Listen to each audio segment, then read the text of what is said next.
Es que no la conozco, lo siento. Uy, sí, pero prefiero no, ahora estoy medio apurada, perdón. Que muchas mujeres con el mismo empleo que un hombre cobren menos. Pues hombre, bastante mal, y más siendo mujer. Bueno, creo que a día de hoy el gobierno hace mucho por ello, ¿no? Hace alguna ley, por lo menos la ministra que tenemos de Trabajo y también de Igualdad están en la lucha con ello, y obligar a los empresarios a que paguen lo mismo, que es lo que debe ser. Sí, obviamente sé lo que es y, por ejemplo, yo estoy en un trabajo que me pagan bastante poco y supongo que, obviamente, he opinado igual que ella, que deberían regularlo y evidentemente estoy viendo que están luchando, pero que luego no hacen nada.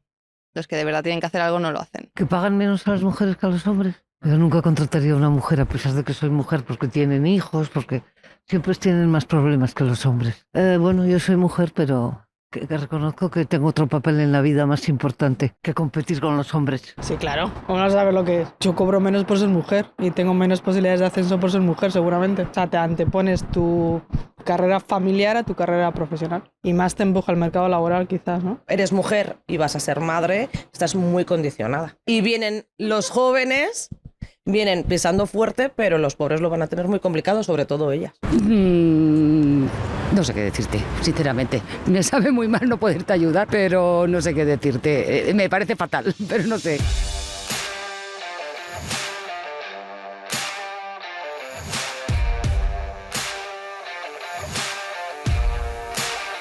Gente con clase, el podcast de Comisiones Obreras.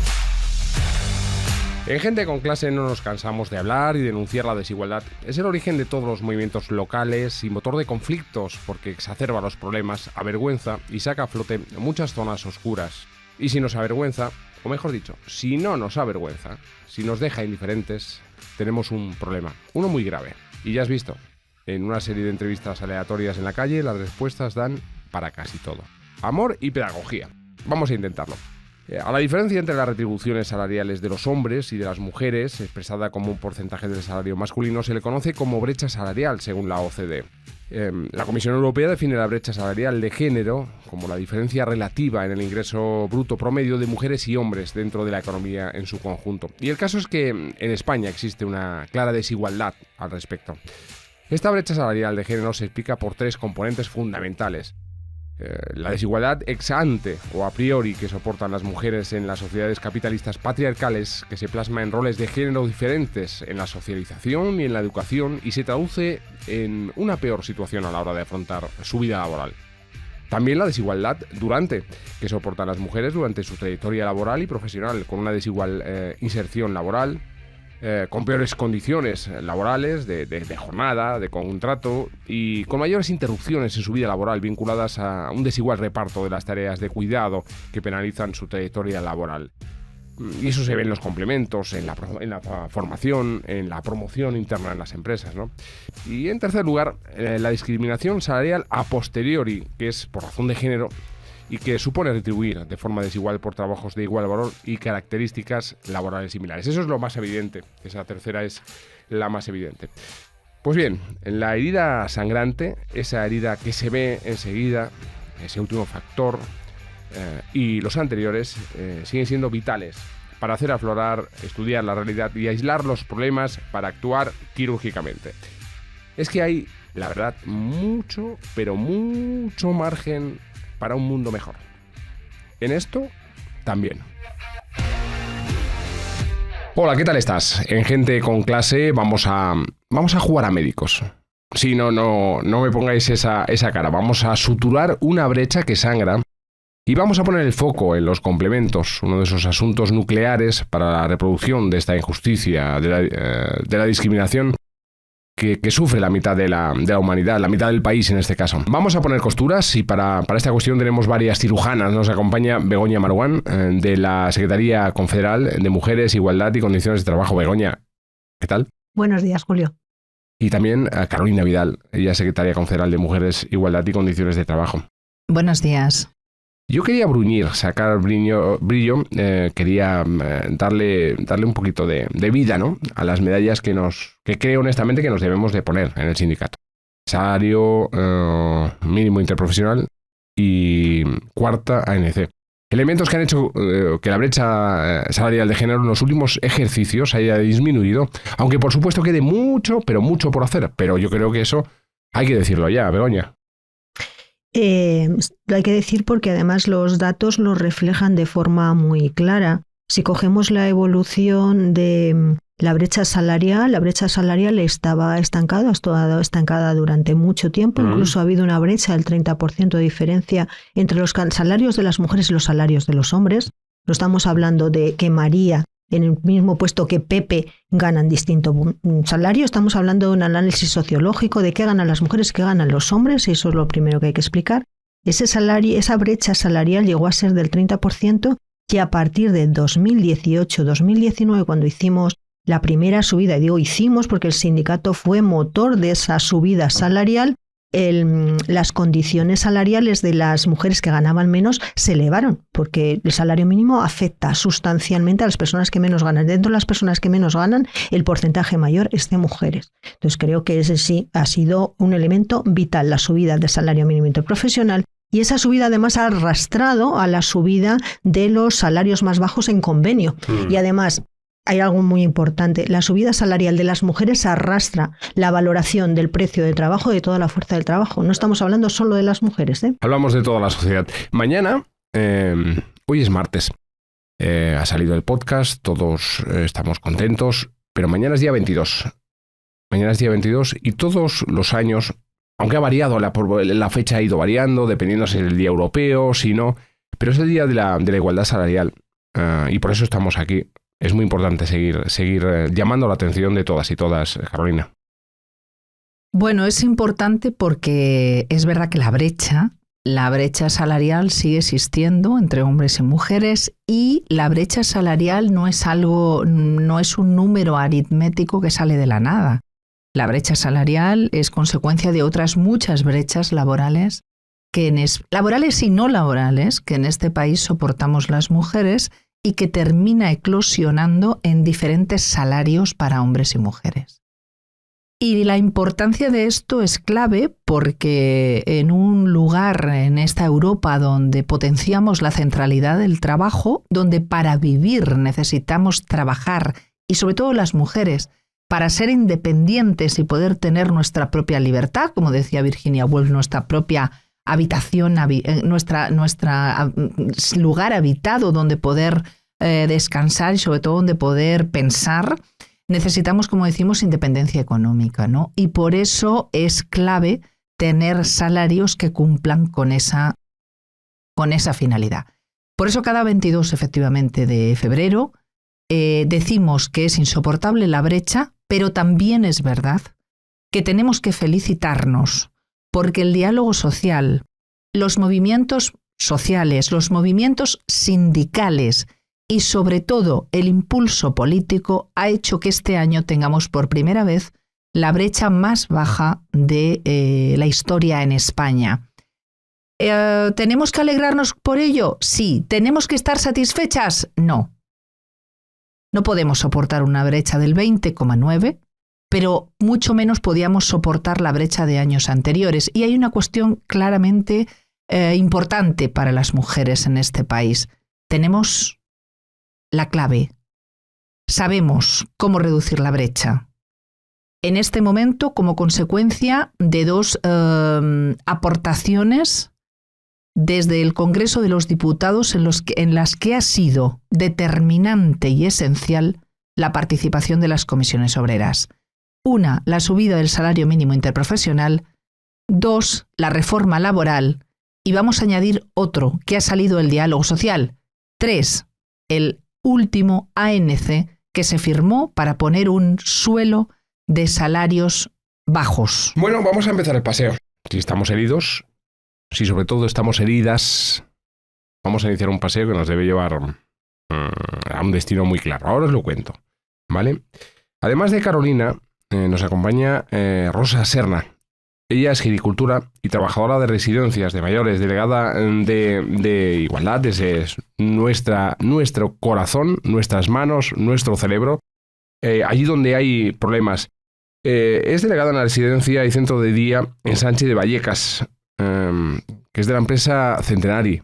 que no es madrileña, es de Albacete. Y se enfrenta, bueno, como buenamente puede, o eso dice, a las diversas particularidades de las licitaciones públicas en Castilla-La Mancha, en Madrid y en otras comunidades. Rosa, ¿cómo estás? Hola, buenos días. Eso es lo que hemos dicho hasta ahora, es un poco, digamos, los titulares gruesos. Pero hay cosas importantes que están pasando, que pasan cada día en los centros de trabajo. Antes de empezar, lo primero, explicamos entre todas y todos que que hemos llegado después de este paseo a una sala de curas de cualquier hospital español.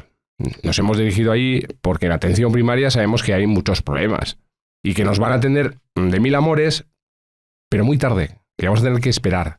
Porque las trabajadoras, los trabajadores de esos centros de atención primaria están hasta arriba de curro. Y no pueden más, están asfixiados, están cansados y además demandan unas condiciones laborales mejores. ¿Qué vamos a hacer? Lo que hace todo el mundo, saturar los hospitales. Vamos a saturar los hospitales.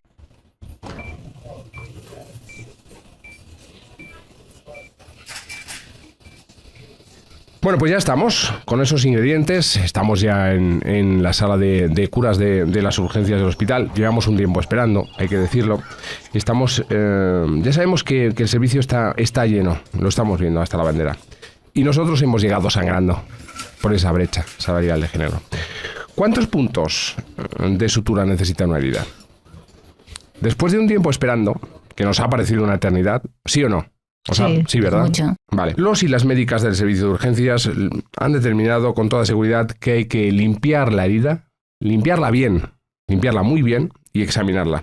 Si sangra a chorros, después de haber estado apretando el corte, llevamos años apretando el corte en comisiones obreras, pues no ha parado de sangrar. Tenemos que hacer más cosas. Sabemos ya, porque nos lo han dicho, que el corte es muy grande o muy ancho. En este caso parece las dos cosas. Y parece también profundo. Si se trata de una herida tan profunda como la que tenemos, como la que sufrimos todas y todos, o un corte del que sale sangre a chorros, es posible que se haya visto afectado una arteria. Begoña, ¿tú qué opinas? Creo que la arteria es la cava. No sé si es la cava, no sé muy bien. Sangra mucho, desde luego. ¿Y por qué digo esto? Digo porque es la principal, porque creo que estamos atentando contra uno de los principios más básicos de la democracia, que es la igualdad entre hombres y mujeres.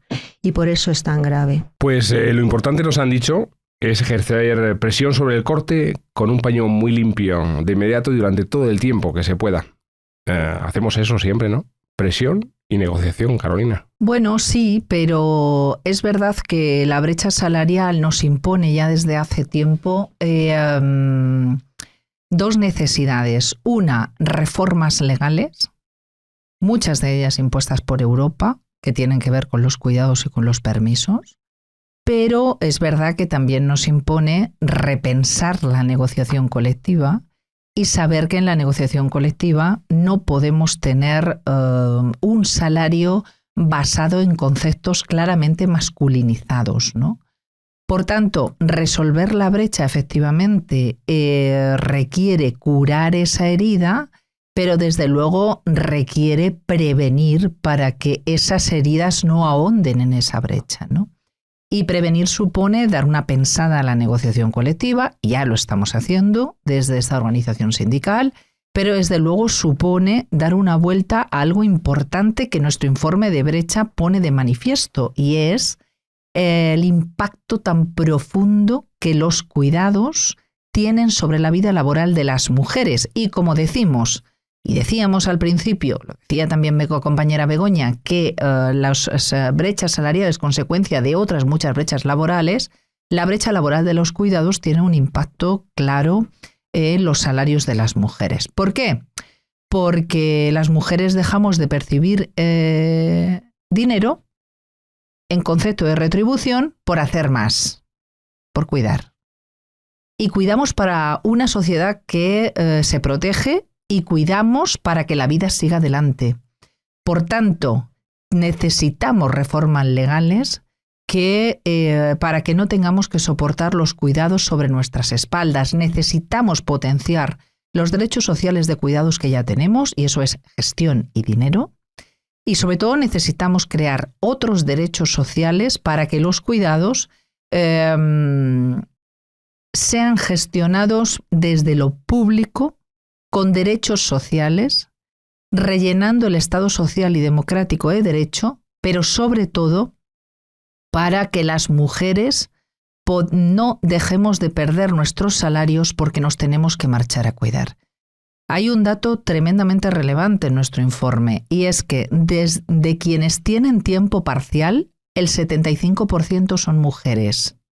Y de ese 75%, 7 de cada 10 tienen tiempo parcial porque tienen que cuidar, es decir, involuntariamente, porque no tienen más remedio, porque ni la negociación colectiva ni el Estado ha sabido a esas mujeres darles recursos para que no tengan que abandonar parte o todo su puesto de trabajo para tener que ir a cuidar a personas con discapacidad, a personas dependientes, a mayores, a hijos e hijas.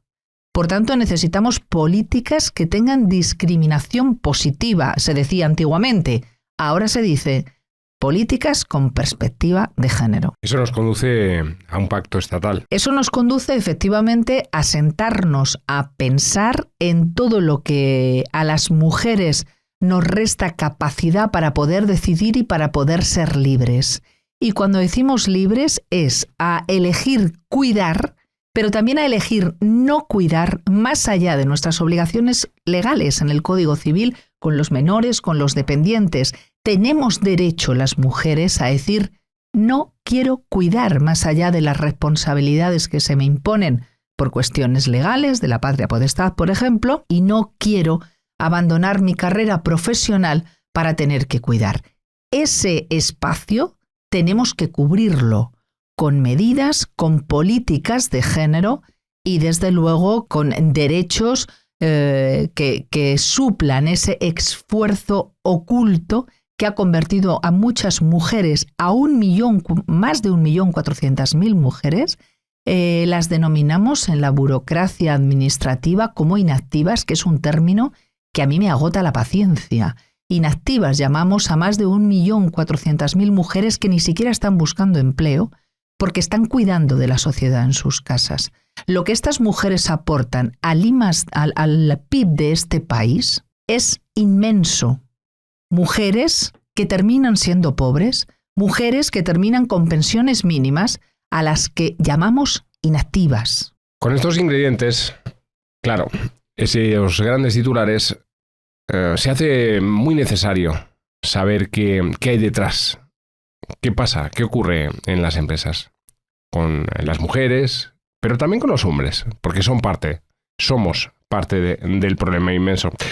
Rosa, vamos a empezar por las cosas que ya hemos conseguido, si te parece, porque antes de empezar me contabas cuestiones que a mí particularmente me ponían los pelos de punta, pero que yo sé que no son ejemplos particulares de ese centro de día, de esa residencia en Sánchez de Vallecas en la que trabajas. Pero hasta el momento, en tu experiencia, en todos los años que llevas peleando, ¿qué se ha conseguido? Se ha conseguido muy poco.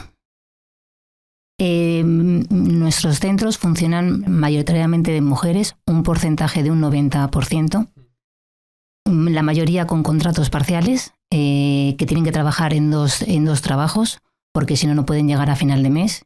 Normalmente solo entran el sueldo de esas personas en sus casas, con cargas de hijos y grandes dependientes a su cargo. Y en el 2018, a través de un plan de igualdad, se consiguió que en el centro de la residencia Sánchez de Vallecas el 80% tuviéramos jornada de 40 horas, jornada completa a 8 horas. Llevamos como un año y pico con otra empresa, de Centenari, donde sacó plazas a concurso, todas parciales, todas a 7 horas, contratos de 14, contratos de 17 horas, y lo peor de todo es que obligan a los trabajadores a hacer horas complementarias sin previo aviso y haciendo hasta 16 horas de forma continuada. Es una vergüenza. Pero todo esto, como las leyes, tanto inspección y los juzgados, van tan lentos, no se consigue mucho más. Y luego, si no hay un comité fuerte en los centros, las empresas se aprovechan mucho de la situación de las mujeres. Hay que decir que este centro de trabajo es público-privado en su gestión. Es decir, que la Comunidad de Madrid, de quien depende en este caso, lo que hace es un lavatorio de manos como una catedral, Begoña. Sí, yo creo que hay un... ¿Cómo fue esa licitación, no? No, pero aparte de la responsabilidad administrativa, y yo creo que Carolina lo hablaba y lo decía claramente con la necesidad de ese pacto estatal de cuidados donde las administraciones públicas asuman su responsabilidad, y una de las responsabilidades es dotar de derechos, y uno de los derechos que tenemos es el derecho al cuidado. Todas las personas tenemos derecho al cuidado y eso le compete a las administraciones públicas y en este caso a las administraciones autonómicas, teniendo en cuenta cuál es la distribución competencial. Es tremendamente sangrante y estando en un hospital es lógico, es sangrante lo que está sucediendo con el tema de los cuidados. El tema de los cuidados no se está cuidando nada. No solo no se está cuidando nada, sino que se está descuidando. Y eso significa maltrato a las personas usuarias, pero es que también se maltrata a las personas cuidadoras. Quiero decir, el caso que está contando Rosa me parece tremendo, porque por un lado hay una serie de derechos que se han ganado, derechos que se pierden, por cierto, si no seguimos luchando. Esta es la idea, de ningún derecho se mantiene si aflojamos, ¿no? Con lo cual me parece importantísima la labor de las personas delegadas en las empresas, es fundamental. Pero además me parece terrible cómo se está maltratando a esas personas que cuidan, que hacen una labor fundamental, cuando además el tema del cuidado es uno de los sectores peor retribuidos. No valoramos nada a las personas que cuidan, cuando es lo más importante. Nadie viviríamos si no hubiera personas que nos cuidaran. Hemos hablado de la jornada, Rosa, pero bueno, lo que se consiguió en cuanto a flexibilidad y hablando de conciliación, yo no sé si se ha mantenido. ¿Cómo tenéis ese frente? A ver, pues muy mal. Normalmente cuando un trabajador lo solicita, siempre le dicen que no. Tenemos que ir el comité de la mano con el trabajador y obligar a la empresa a contestar, a empezar el procedimiento de los 15 días de contestación, negociación, y al final lo dan, pero a base de pico y pala, pico y pala. Y normalmente si el trabajador es eventual, el trabajador luego no renueva. Tal cual. Tal cual. Porque además a la empresa, pues ellos comentan siempre que es un servicio 24 horas y que no pueden dejar el servicio colgado. Así te lo dicen claramente. Y al final muchos de los trabajadores dejan de trabajar, es como ha comentado la compañera. Al final prima más lo que hay en tu casa, los cuidados de la gente dependiente, y al final tenemos a un trabajador que luego se puede acoger al mercado laboral con una edad muy avanzada. Carolina, eso es un dilema vital de tres pares de narices. Es un dilema vital. Bueno, ¿por qué recae en las mujeres? Ese dilema siempre recae en las mismas. Claro, bueno, ese es... quiero decir, eso es consecuencia de la división sexual del trabajo, y esto es una cuestión puramente histórica, ¿no? Las mujeres son las que cuidan y los hombres los que producen. Primera cuestión que hay que dinamitar. Cuidar también es producir, porque cuidar es mantener la vida. Y cuidar sabemos todos, además, ¿eh? Y todas. Y cuidar, es verdad que parece que las mujeres hemos cuidado siempre, yo siempre digo que nadie nos ha descubierto el gen, pero debemos tenerlo, el gen de los cuidados, ¿no? Pero además hay una cuestión, no se valora saber cuidar, porque es verdad que cuidarnos sabemos todos y todas, pero cuidar profesionalmente no es un asunto sencillo. Y estas mujeres tienen una gran capacitación y cualificación profesional que no se ha valorado nunca, porque se ha pensado que lo hacían como consecuencia de ese gen que tenemos las mujeres innato para saber cuidar.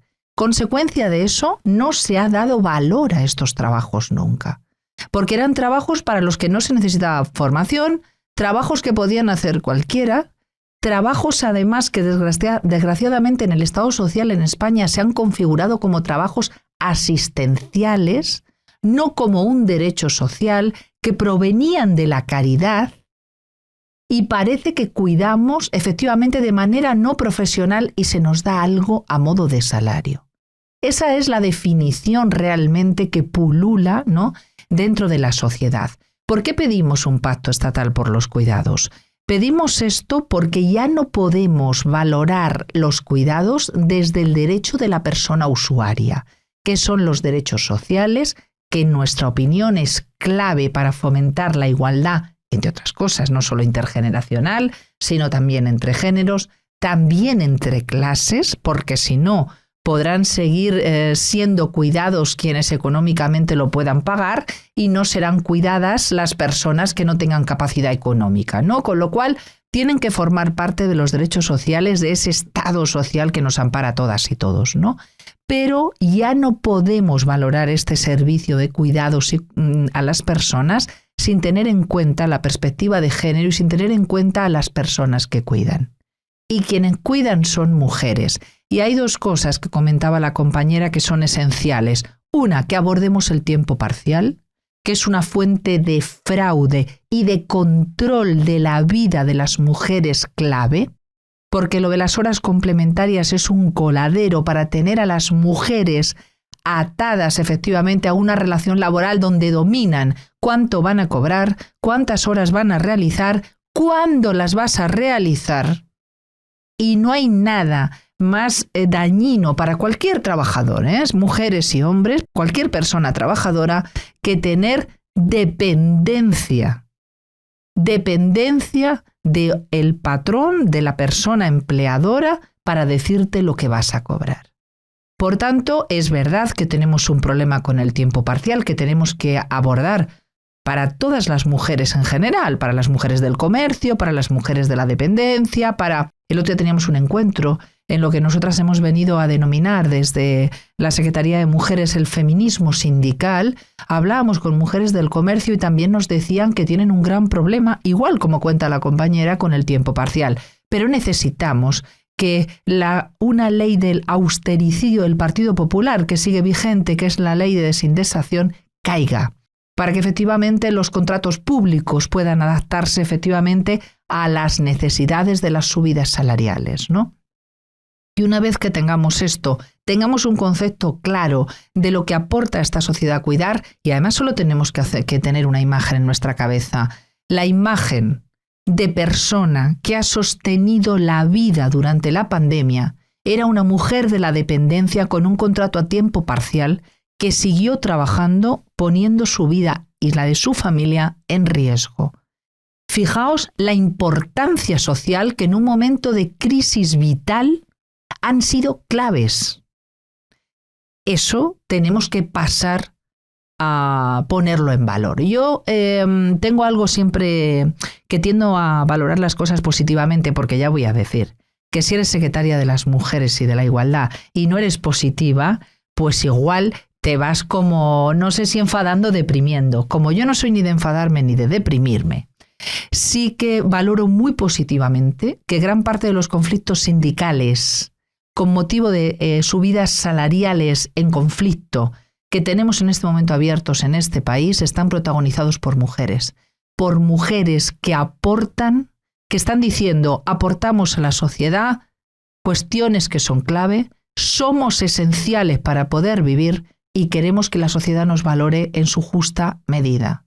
Y yo creo que esto hay que valorarlo muy positivamente, ese basta ya de las mujeres de la dependencia, de las mujeres de la ayuda a domicilio, de las mujeres empleadas de hogar y de tantas otras que han estado en la economía sumergida y ocultas socialmente. Yo creo que estamos en el momento de poner en valor esos trabajos y tiene que ir acompañado, que de eso nos encargaremos efectivamente desde este sindicato con toda la fuerza que tengamos y de esta secretaría también, reformas legales y un impulso a la negociación colectiva para que tengan su plasmación negro sobre blanco el valor de estos trabajos. Pues siempre digo que las delegadas y delegados son el corazón y el alma del sindicato, ¿no? Y pues suelo añadir que el gran aliado, lo que llevamos en el maletín cuando vendemos sindicato, léase esto en su justo término, donde vendemos sindicato, es el convenio. Es un producto, casi nuestro producto estrella. Y uno de los productos estrellas de un tiempo a esta parte, como es debido, son los planes de igualdad, que también acompañan al convenio. Rosa, con estos ingredientes que nos has contado, ¿vuestro plan de igualdad está en peligro? Mira que te digo porque es muy gracioso. Así. Esta Claro. empresa Centenari se presentó a concurso en Comunidad de Madrid en el año 21 con un plan de igualdad hecho por ellos mismos sin la parte social y sin registrarlo. A fecha de hoy se está negociando el plan de igualdad a nivel estatal y ahora mismo está suspendido pero con negociación porque hay un problema en la empresa por el tema de la falta del pago de la paga extra de Navidad a parte de los colectivos de los trabajadores y la subida del 6,5. O sea, está trabajando para una entidad pública sin el plan de igualdad y no pasa absolutamente nada. Y todo lo que se consigue en acciones es muy complicado luego llevarlo a la práctica en los centros, porque no se publicita el plan, porque hay que estar pendiente de que las acciones se cumplan, totalmente vigilantes. Es un pico y pala continuamente por parte de los comités. Y además supongo, yo supongo, pero lo doy casi por sabido y por seguro, que habrá advertencias y presiones a la plantilla. Es decir, si cumplimos esto, nos vamos. Es que no sois rentables, es que no gano dinero, es que para estar así, prefiero que me eche la Comunidad de Madrid, prefiero volver a Castilla-La Mancha o a otra comunidad autónoma, donde consiga un pliego de condiciones, pues que sea, digamos, más provechoso para mis accionistas. ¿Eso lo tenéis en la cabeza? ¿Eso es amenaza fantasma, digamos? No, la empresa ya nos ha dado un comunicado diciendo que si la Comunidad de Madrid no se reúne con ellos va a haber un descuelgue de convenio porque no puede hacer frente a los pagos. La Comunidad de Madrid tira balones fuera diciendo que es un problema que tiene la empresa Centenari con los trabajadores. No es su problema. No es su problema. Eso es lo que dice. Eso es lo vuestro. Eso es lo nuestro. Vamos a verlo. Pero el problema de todo es que el 30 de octubre se acaba el plazo y la Comunidad de Madrid, sin que la empresa quiera, puede renovar contrato. Y ahí está el problema. Vamos a estar 2 años con unos problemas para poder trabajar, falta de material, reducción de plantilla, reducción en alimentación, en todos los aspectos. Y a nivel de personal de servicios generales que comprende limpieza y pinches y demás, muy poco personal también en los centros. Se trabaja con unas condiciones que son lamentables, a unos ritmos que no se pueden llevar a cabo. Acabas cuando vuelves a tu casa como si te hubieran dado una paliza. Entonces, yo siempre digo al trabajador, esto no va de trabajar a destajo, tenemos que trabajar con unas condiciones porque tenemos que dar un trabajo digno, pero que no se puede llevar a cabo. O sea, el trabajo que se da en los centros no cumple con el 100% que un usuario necesita. Y las empresas no hacen absolutamente nada y Comunidad de Madrid tampoco, porque las inspecciones que suelen venir a los centros no resuelven el problema. Pues si la Consejería de Malestar, y digo bien malestar, en la Comunidad de Madrid piensa que estas trabajadoras, estas compañeras están solos, van listos. Begoña. No, yo quería apuntar algo que me parece importantísimo.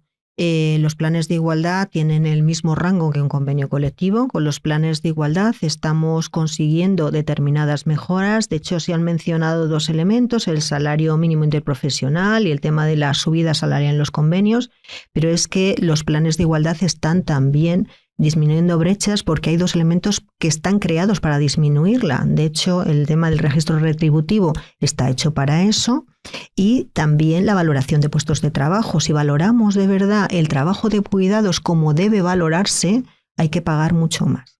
Sin embargo, tenemos un problema gravísimo con las administraciones públicas. Las administraciones públicas son las que menos planes de igualdad tienen hechos y tienen la capacidad de sancionar y tienen además una ley de contratos del Estado que obliga a las empresas licitantes a tener plan de igualdad cuando ellas no lo tienen. A mí esto me parece gravísimo. Y además me parece más grave todavía en el sector que estamos hablando, el sector de los cuidados. Yo prefiero hablar de los cuidados que no hablar de dependencias, porque todos en el fondo y todas somos dependientes. Tiene un problema gravísimo porque lo que hace son contratos para las empresas que, digamos, que licitan por un precio más bajo. ¿Qué significa ese precio más bajo? Que lo que hacen es reducir el salario de las personas trabajadoras porque lo están sacando de ahí. Con lo cual creo que es un problema gravísimo, lo acaba de decir Rosa. Eso significa personas maltratadas como trabajadores, como trabajadoras en este caso, y personas cuidadas que no están cuidadas con la profesionalidad que requiere algo tan difícil como cuidar, que apuntaba antes Carolina. Yo soy de pueblo. Y en el pueblo me contaba mi madre, me contaban mis abuelos que veían Alemania, Francia, sobre todo si tenías cierta conciencia social, como un anhelo, como un sueño, como un escape, ¿no? Una vía de escape a todo lo gris que te rodeaba. Yo leía vuestro informe, que me parece maravilloso, y hay una parte que hay veces que no hacemos y que conviene hacer, ¿no? Esa comparación con Alemania, en plan, Manolo, vente para España. ¿Cómo está Alemania? ¿Cómo está Francia? ¿Cómo están países, digamos, homologables de nuestro entorno con esto de la brecha de género? Porque a lo mejor hacemos este mismo problema en Düsseldorf y les parece o es totalmente distinto, o si hacemos este mismo les parece ciencia ficción. Pues la cuestión es que por ahí no están mucho mejor que aquí. Porque estamos hablando de cuestiones de género. Lo lamento mucho, pero esta idea de que otros países están mejor que España no es cierta. Además, creo que España, desde determinadas legislaturas, digamos, progresistas, está a la cabeza de las políticas de igualdad en Europa. Eso por un lado. Por otro lado, puedo poner como ejemplo cómo se contabiliza en Europa el tema de la brecha. La brecha lo que hace es ocultar la discriminación, porque según midamos, las medidas que se utilizan no son inocuas. Entonces, desde Comisiones Obreras lo que hacemos es medir de acuerdo a la definición del Consejo de Europa, que dice que es el salario medio de hombres y el salario medio de mujeres. Lo que hacen en Eurostat, que es la fórmula que utilizan siempre, es dos cosas. Una, quitan a aquellas personas que han estado trabajando menos de 30 semanas, con lo cual lo que hacen es quitarse a las personas precarias. En esas precarias hay muchas mujeres, mayoritariamente mujeres. Uno. Dos, lo que hacen es hacer una equiparación, es decir, cuando habla Rosa de que tienen tiempos parciales, pero tiempos de 16 horas, porque además la parcialidad de las mujeres es menor que la parcialidad de los hombres, esas personas lo que hacen con ellas es una equiparación. Es decir, si trabajan 16 horas, hacen una especie de simulación como si trabajaran 40. Es decir, que han eliminado todo el tiempo parcial, que el tiempo parcial es causante de la mayor brecha salarial entre hombres y mujeres. Y si estamos trabajando con esos datos, digamos que estamos viendo la realidad solo muy recortada. Con lo cual, te puedo asegurar que en otros países no están mejor. Lo cual no es para enorgullecerse, pero yo creo que lo que hacemos por lo menos bien es hacer un ejercicio de transparencia y de visibilizar dónde están los problemas. Solo si visibilizamos dónde están los problemas podemos empezar a combatirlos, si no estamos ocultando el problema. Estamos ya encarando la recta final. La gente, después de horas en la sala de espera, pues vaya, en fin, el aire se va renovando y se respira mejor. Esa es la historia. A lo mejor con todo y a pesar de comenzar el programa celebrando, como hemos hecho, y como soy un poco agorero, para acabar, claro, esto que me cuentas que no es tan mejor por ahí, Begoña, pero para acabar con la desigualdad y la discriminación laboral que soportan las mujeres, que soportáis las mujeres, solo puede, en fin, creo que solo puede resolverse en el marco de una sociedad, de una economía mucho más justa y con menor precariedad y explotación estructural. Yo personalmente me voy a, lógicamente si seguimos aquí, me voy a comprometer con Rosa a que dentro de 2 años, esa fecha que ha marcado ella, en que todo estará mejor, o puede que esté, esperemos que no, peor, volvamos a repetir este programa. Repasemos los mismos problemas y nos cuentes cosas mucho mejores. Rosa. Ojalá te pudiera decir que creo en ello. Yo pondré siempre toda mi fuerza. Lo sé, eso nos consta. Que por lo menos los trabajadores de los centros, la normativa, las empresas las puedan cumplir, informarles a los trabajadores en todo lo que podamos y que los planes de igualdad, los convenios, todo lo que es la normativa de conciliación y demás, los trabajadores de nuestros centros los puedan coger. Y ojalá te pueda contar algo bueno. Seguro que va a ser así porque pelea no va a faltar por vuestra parte. Muchas gracias, Rosa. Begoña Marugán, Carolina Vidal, compañeras de la Secretaría Confederal de Mujeres. Esto tenemos que repetirlo y traer más casos, más luces, más color, más sonidos, más vergüenza, más desvergüenza, porque lo que nos queda por delante, yo que pensaba que iba a ser mucho más festivo, es mucho, pero mucho, mucho.